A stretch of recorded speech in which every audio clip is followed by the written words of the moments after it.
Well, let's continue this conversation around what's happening, not just here in South Africa as far as the vaccine is concerned, but what are South Africans' experiences been like living overseas? Earlier, we spoke to a former colleague of ours. Marcel spoke to Philip Awira over in Canada. I think it was Vancouver, I think he was in, hey?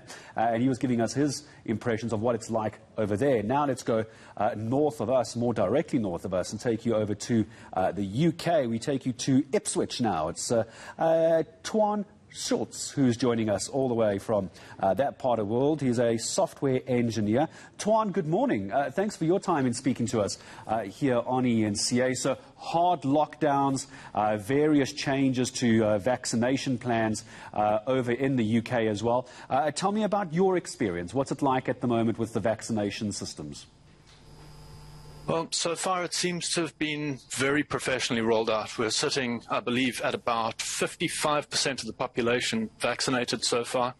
And really my experience has been that the NHS have been nothing other than absolutely professional and on top of their game. It's such a lot of talk as well about the various kinds of the different brands for the vaccines that are available, Johnson & Johnson, Pfizer, AstraZeneca, the various kinds. You've been vaccinated, I understand. Can you tell me which one you got? Did you have an option? Did you have a preference? What was that process? Sure. In my case, I got the AstraZeneca jab. I've had the first of my 2 jabs. That was about 3 weeks ago that I had that. In my case, there wasn't an option. I believe that for 30-year-olds and younger, they are giving them the option. I think there's been a little bit of concern about that rare reaction that some people have experienced to the vaccine around blood clotting. But the reality is that the likelihood of that occurring is incredibly small. Above 30-year-olds, I think that the government primarily rolled out AstraZeneca because that's what they had the vast majority of stores. But they have access to the various other kinds of vaccines. I believe that the Pfizer's been used in some cases, Moderna's been used in some cases. I know a couple of people younger than 30 who have had the Moderna vaccine. So I think if people have a legitimate objection to the AstraZeneca, it is possible to make an alternative plan.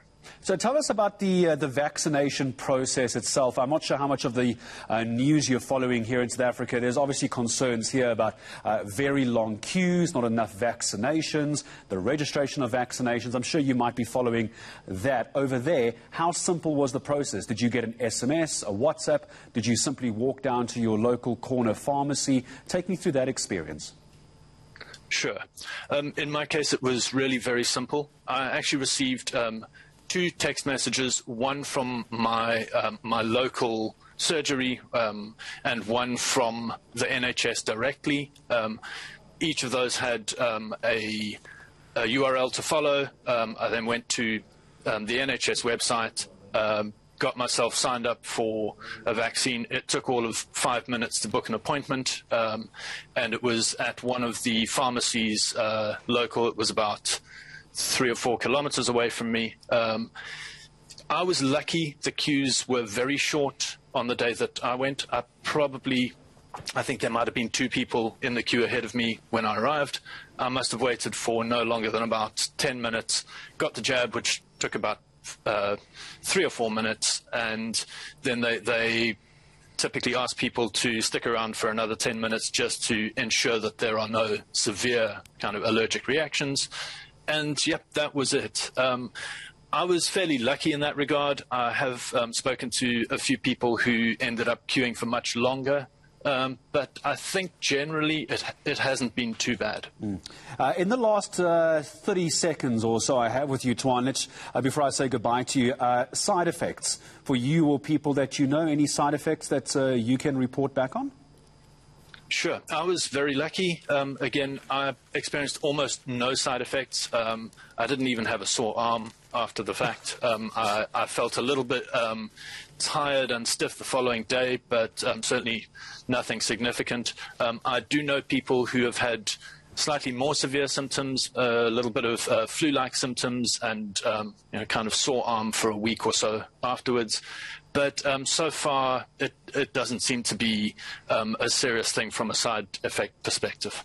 Well, I appreciate your time in speaking to us all the way from, I was going to say sunny Ipswich, but I'm not sure about that part. Software engineer Toyn Schultz joining us all the way from over in the UK. And judging by the fact he didn't even have a sore arm, looking at the size of that needle, that's the part that surprises me the most. But I appreciate